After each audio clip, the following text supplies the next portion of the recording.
I had this client that came to me, Jerry. And Jerry still lived with his parents. He was in his 40s, never had a relationship, never had a job.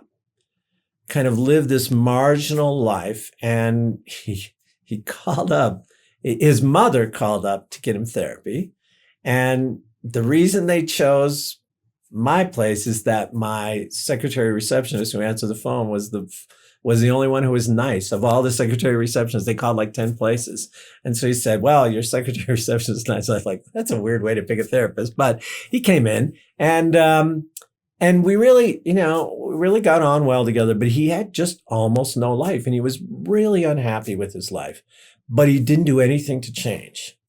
He just didn't do anything to change. And I told him stories about, seeking out rejection. And he was like, no way.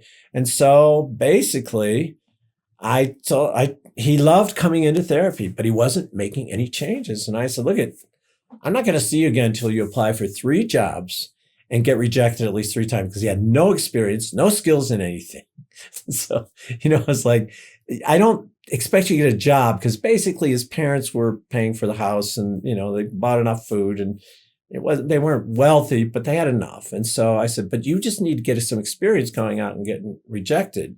And so he went out and he applied for 3 jobs, and then I saw him for another therapy. So I said, okay, now you got to go out and get rejected from 6 jobs. So maybe choose ones that are very unlikely for them to ever say yes. Like go to some jobs that are just way outside the realm. And he did that and he survived it, and he was totally nervous before he did it, but he survived it. And we laughed about it afterwards.